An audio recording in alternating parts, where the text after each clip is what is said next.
And for more on this, we're being joined live by Mr. Jonathan Waschel from New York. He's a director of communications and senior policy advisor at the U.S. mission to the United Nations, and he's a global affairs analyst. Thank you so much for joining us on the broadcast on WION World this one.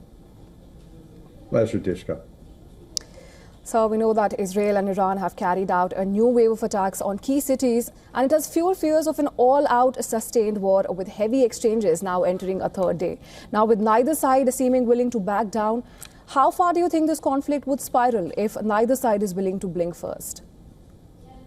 First of all, Dishka, I'm a former director of communications. Just want to make that clarification. But this is going to go as long as it has to go in terms of Israel's set goal to degrade Iran's nuclear program to such a level that they do not feel the existential threat that's been hanging over them for decades, actually, and calls by Iranian leaders, one after another, for the complete destruction of Israel.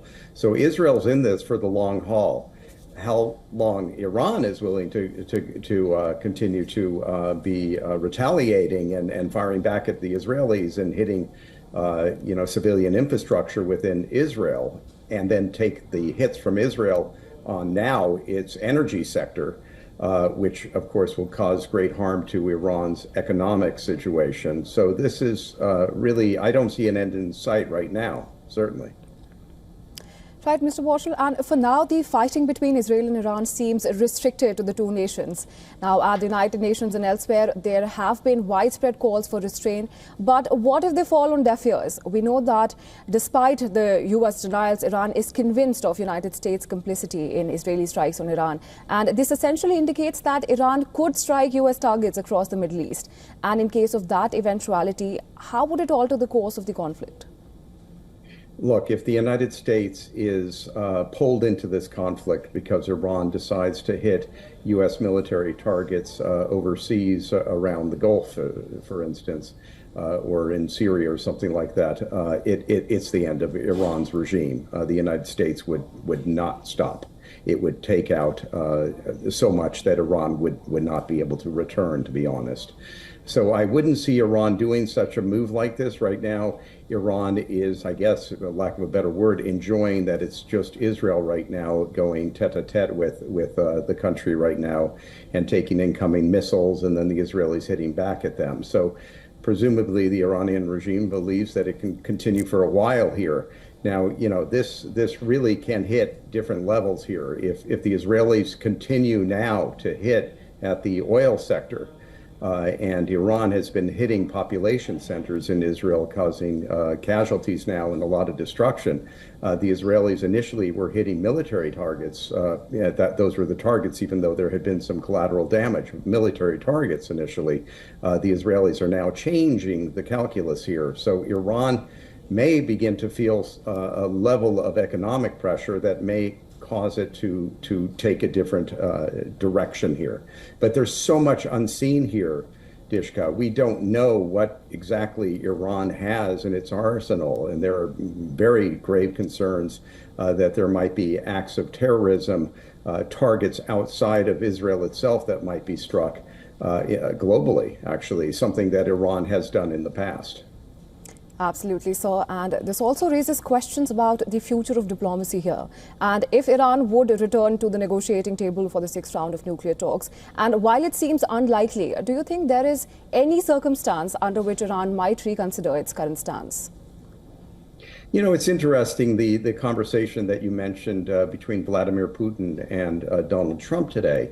There's a level of course, hypocrisy here, given what Putin's been doing with Ukraine and calling for an end to this conflict and condemning Israel for lashing out at essentially a country, a regime that has called for its annihilation.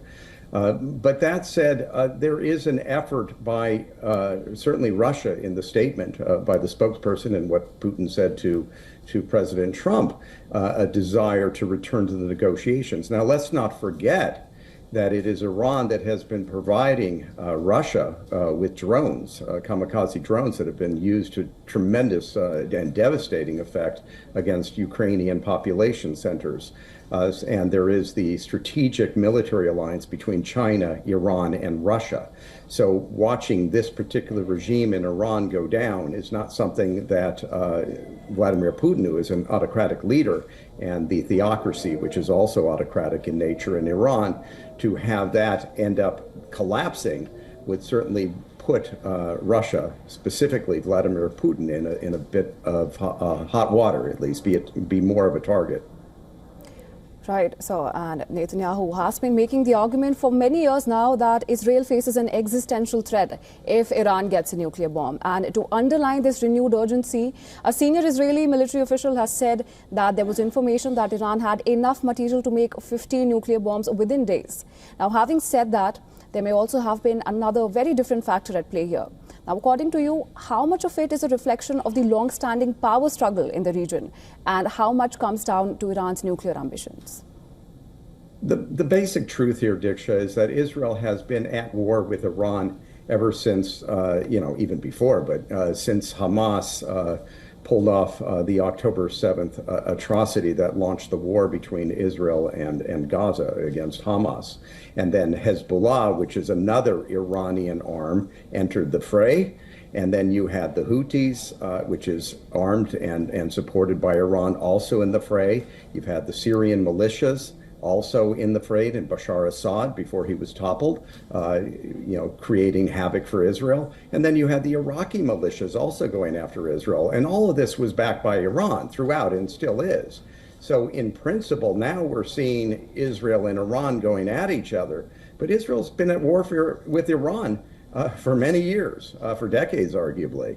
So, yes, there is the nuclear threat, which, of course, India, you know of all things what a threat it is to have neighboring Pakistan and the threat of a nuclear holocaust hanging over your heads, and the fear of Islamist militancy of what you experienced in Kashmir, for instance, and the back and forth that you had with Pakistan recently.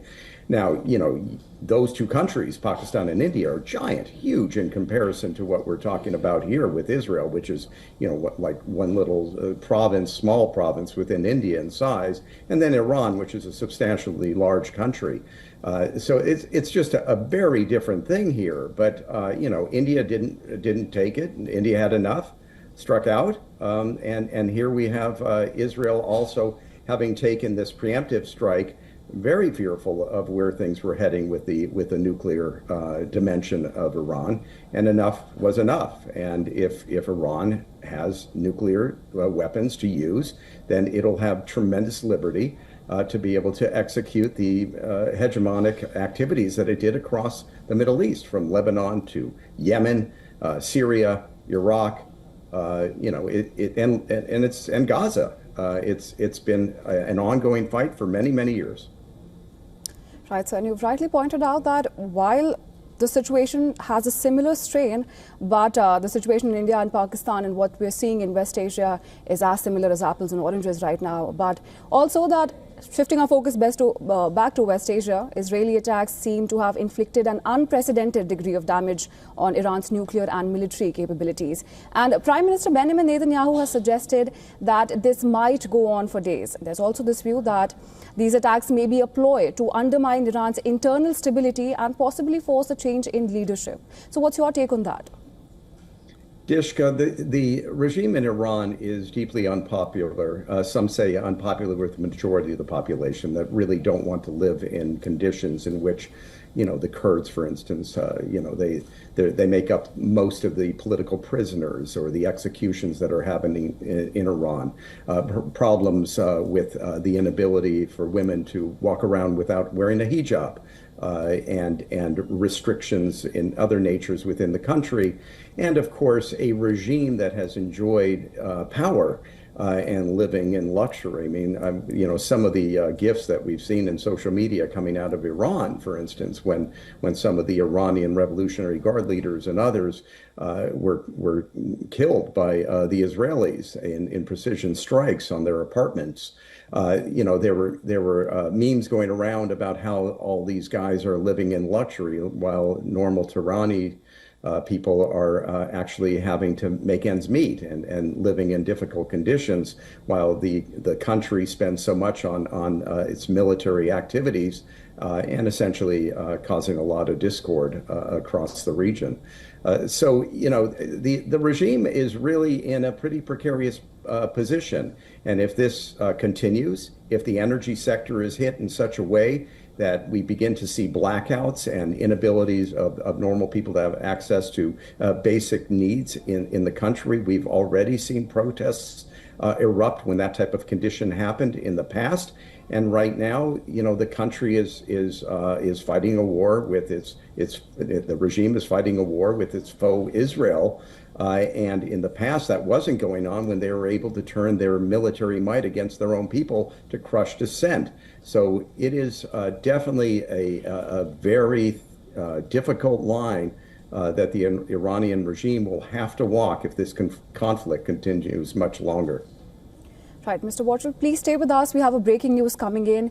In the latest developments from Israel's Bat Yam, some 35 people are missing after Iranian missiles hit a residential building in the area. Well, rescuers are racing against time to extract the missing amid fears that the building could collapse. 3 people have been confirmed dead, while over 130 have been wounded. Now, those killed include 2 women and a child. Israeli emergency workers are carrying out rescue operations in the area. But once again, reiterating for our viewers, this is the latest we're getting. And in the latest developments from Israel's Bat Yam, some 35 people are reportedly missing after Iranian missiles hit a residential building in the area.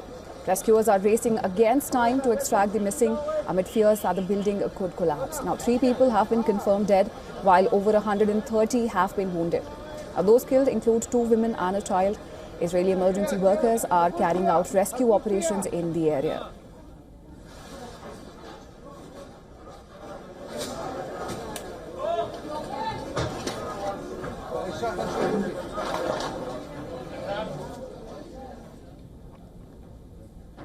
Thanks for staying with us, Mr. Watchell. And given the latest developments, we'd like to get your reaction on the latest damage that we're recording right now and what we're seeing in Israel.